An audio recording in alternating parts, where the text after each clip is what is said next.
បាទសូមគោរពនឹងជំរាបសួរពុកម៉ែបងប្អូនទាំងអស់គ្នាហើយនិងលោកគ្រូអ្នកគ្រូដែលគាត់មិនដឹងថារៀបចំមេរៀនយ៉ាងម៉េចដើម្បីឲ្យលឿនហើយងាយស្រួល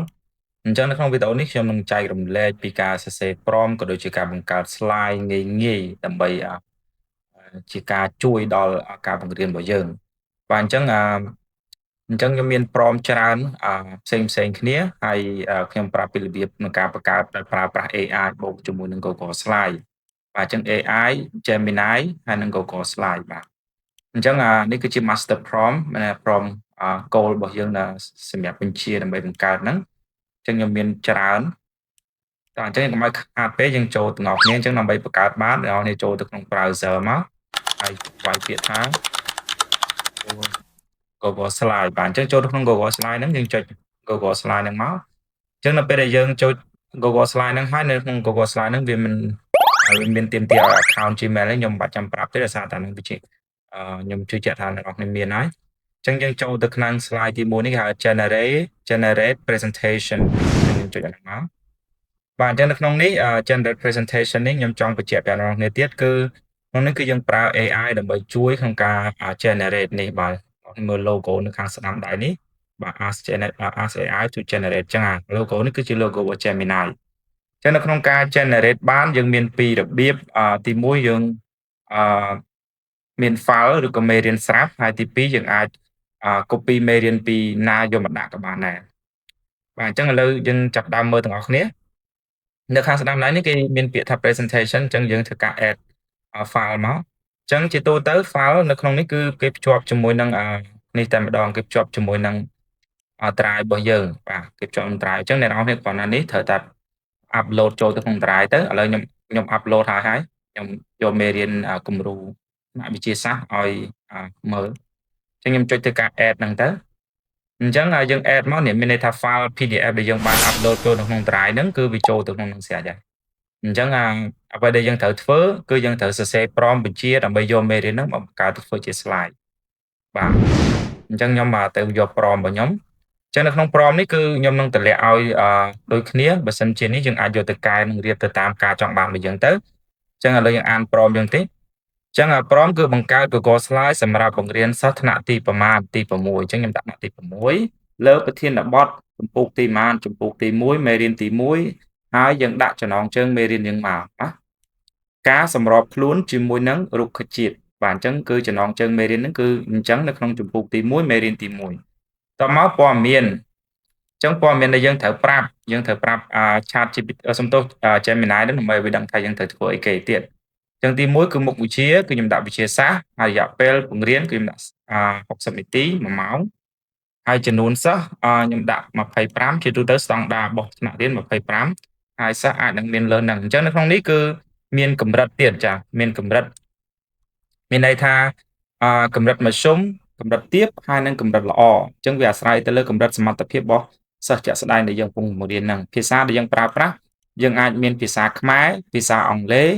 ឬក៏ពីរភាសាវាអាស្រ័យទៅលើការចង់បាន slide របស់យើងបើយើងដាក់ពីរភាសាមានន័យថាវា load ភាសាខ្មែរនិងភាសាអង់គ្លេសសូមបង្កើត slide ចំនួន20 slide អញ្ចឹងចំនួន slide របស់យើងតើយើងចង់បង្កើតប៉ុន្មានអញ្ចឹងខ្ញុំដាក់20 slide បាទអញ្ចឹងបើសិនយើងចង់ដាក់10ទៅ5ទៅស្រេចចិត្តទេអញ្ចឹងslide របស់យើងមានចំណងជើងមានគោលបំណងសិក្សាមានសកម្មភាពក្រៅថ្នាក់មានការណែនាំពីមេរៀនពាក្យគន្លឹះពាក្យពន្យល់ខ្លឹមសារសំខាន់ឧទាហរណ៍សំណួរត្រួតពិនិត្យការយល់ដឹងសកម្មភាពជាគូបាទអញ្ចឹងចំណុចទី10មានសកម្មភាពជាក្រុមអញ្ចឹងទៅអញ្ចឹងខ្ញុំចេញចោះក្រុមសិនបាទអញ្ចឹងនេះវាអាស្រ័យទៅលើការរៀបចំចេះអានេះខ្ញុំសរសេរឲ្យស្រាប់អញ្ចឹងមានលំហាត់អនុវត្តមានសេចក្តីសង្ខេបហើយនិងមាន exit ticket និងមានកិច្ចការផ្ទះបន្ទាប់មករចនាសម្ព័ន្ធរបស់ slide អញ្ចឹងslide នេះបើសិនជានេះយើងអាចសរសេរបញ្ជាក់វាទៅយើងចង់ដាក់ពណ៌អីគេពណ៌ភ្លឺស្រស់ស្អាតនិងសម្រស់សម្រាប់កុមារអក្សរធំងាយអានប្រើរូបភាពគំនូរឬរូបតំណាងInstagram បាទច្រើនជាងអត្ថបទអញ្ចឹង slide មួយមានគំនិតសំខាន់តែមួយប្រើភាសាសាមញ្ញខ្លីនិងច្បាស់លាស់បន្ថែម speaker note ចាអានេះគឺ note សម្រាប់គ្រូបាទសម្រាប់គ្រូនៅលើ slide អញ្ចឹងនៅពេលដែលយើងរចនាសម្ព័ន្ធរបស់ slide ហ្នឹងគឺយើងអាចសរសេរបានតាមការចង់បានរបស់យើងចង់សរសេរមិនគឺ សរសេរអញ្ចឹងទៅអានេះខ្ញុំគ្រាន់តែជាឧទាហរណ៍ឲ្យទេបើសិនជាលោកគ្រូអ្នកគ្រូមាន idea ឬក៏អ្នកនរគ្នាមាន idea អាចបង្កើតឬក៏បន្ថែមព័ត៌មាននៅលើនឹងបន្ថែមទៀតទៅណាបាទបន្ថែម1 2 3 4 5ស្អីចឹងទៅអញ្ចឹងអានេះគឺខ្ញុំចង់បានពណ៌នេះគឺសម្រាប់កុមារអញ្ចឹងបែបលក្ខណៈសាមញ្ញសមរម្យបាទអញ្ចឹងខ្ញុំធ្វើការ copy វាទៅ copy រហូតទៅដល់ខាងលើដែលខ្ញុំបានសរសេរហ្នឹងបាទតាមនេះមកទៅ mouse ស្ដាំ copy បន្ទាប់មកយើងចូលទៅកាន់នេះមកយើងធ្វើការ paste វាបាទអញ្ចឹងខ្ញុំធ្វើការ paste នៅក្នុងហ្នឹងទាំងអស់ហើយយើងចុចបញ្ជូនឬក៏ submit បាទអញ្ចឹងយើង submit ហើយយើងអត់ទាន់ហើយទេវានឹង load ផ្ទាំងនេះឲ្យយើងមួយហើយផ្ទាំងនេះគឺទាមទារឲ្យយើង tick អញ្ចឹងយើងមើលទាំងអស់គ្នាអ្នកកន្លែងនេះគឺគេថា style reference ហ្នឹងមានន័យថាបើសិនជាយើងចង់បាន slide បែបណា style បែបណាយើង upload style គំរូទៅគេនឹងដាក់ឲ្យយើងប៉ុន្តែនៅក្នុងនេះគឺខ្ញុំមិនបាច់ចំដែរគេថា optional មិនបាច់ដាក់ក៏បានដែរបន្ទាប់មកនៅកន្លែង source នេះគឺវាយកឯកសារហ្នឹងចេញពីPDF ឬក៏ file ដែលយើងបានកំណត់ហ្នឹងអញ្ចឹងកន្លែងនេះយើងអាចដាក់ជាឯកសារយោងមួយទៀតយើងអាច click យក web Google ទៅអញ្ចឹងវានឹងដកព័ត៌មានដកស្រង់ពី Google បន្ថែមទៀតដើម្បីជំនួយដល់ slide ហ្នឹងអញ្ចឹងពេលដែលយើង tick ហើយឬក៏មួយទៀតយើងមិនបាច់ tick web នេះក៏បានដែរយើងយកពី Drive ក៏បានដែរដោយសារតែ Drive នេះគឺយើងបានបញ្ចូលនៅក្នុងនឹងស្រាប់ហើយនេះយើងបញ្ចូល file ហ្នឹងស្រាប់ហើយអញ្ចឹងខ្ញុំ tick ទាំងពីរខ្ញុំចុចពាក្យ next បាទអញ្ចឹងយើងធ្វើការរងចាំវាមួយសន្ទុះបាទនៅក្នុងអំឡុងពេលរងចាំហ្នឹងអ្នកនរគ្នាក៏អាចរកព្រមនឹងបានដោយគ្រាន់តែចូលទៅកាន់ YouTube របស់ខ្ញុំហ្នឹងដែលខ្ញុំបង្ហាញហ្នឹងក្រោមវីដេអូហ្នឹងបន្ទាប់មកចុចទៅលើ link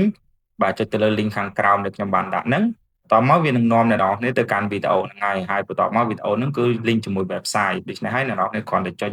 លើ website link website ហ្នឹងទៅ scroll ទៅខាងក្រោមទៅឃើញព្រមនៅខាងក្រោមហ្នឹងហើយបាទ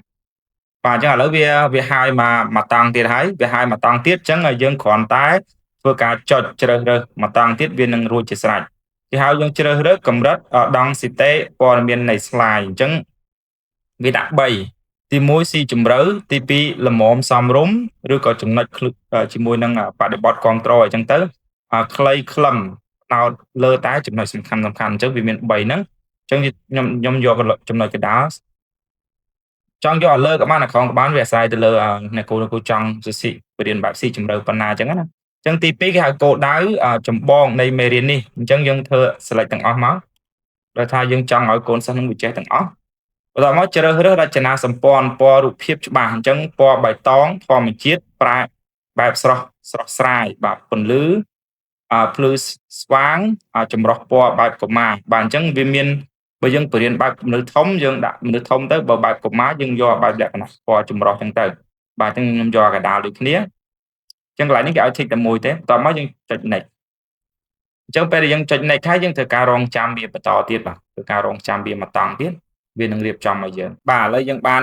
ជាគំរូ slide ហើយនេះបាទទី1ទី2ទី3អញ្ចឹងវារហូតទៅដល់ទី20 slide ដែលយើងបានកំណត់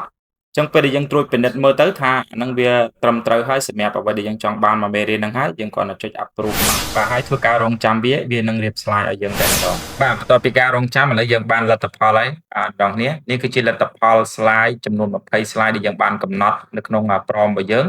អញ្ចឹងពេលដែលវាហើយអត់មានអីពិបាកទេយើងគ្រាន់តែចុចចូល click លើ slide ទី1មកបាទអញ្ចឹងទៅវានឹងរៀបទៅជា slide ឲ្យហើយបាទនេះហើយតែម្ដងអញ្ចឹងខ្ញុំចុច preview មើលខ្ញុំចុចខ្វាយនេះសិនហើយយើងចុច preview មកបាទនេះយើងទទួលបាន slide ហើយមេរៀនស្រស់ស្អាតជំពូកទី1មេរៀនទី1ការសម្របខ្លួនរបស់រុក្ខជាតិមុខវិជ្ជាវិទ្យាសាស្ត្រថ្នាក់ទី6បាទអញ្ចឹងឃើញអានេះរូបភាពដែលយើងវាឲ្យរូបភាពបែបជាលក្ខណៈ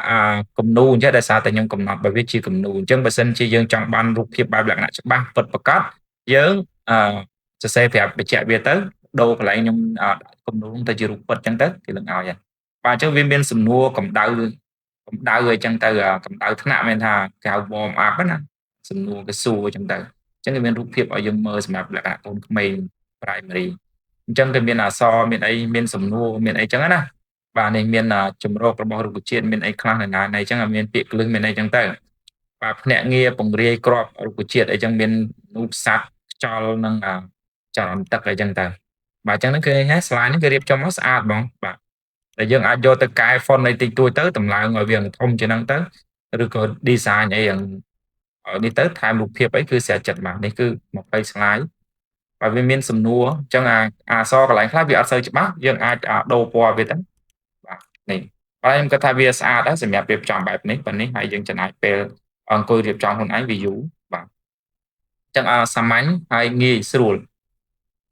បាទអញ្ចឹងនៅក្នុងវីដេអូនេះគឺមានតែប៉ុណ្្នឹងទេអរគុណច្រើនសម្រាប់ការតាមដានទស្សនាបើសិនអ្នកនរពេញចិត្ត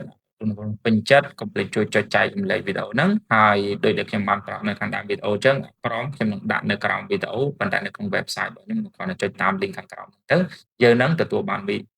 ប្រមដើម្បីយកមកធ្វើឲ្យបាទអរគុណច្រើនជំរាបលានឹងជួបគ្នានៅវីដេអូក្រោយ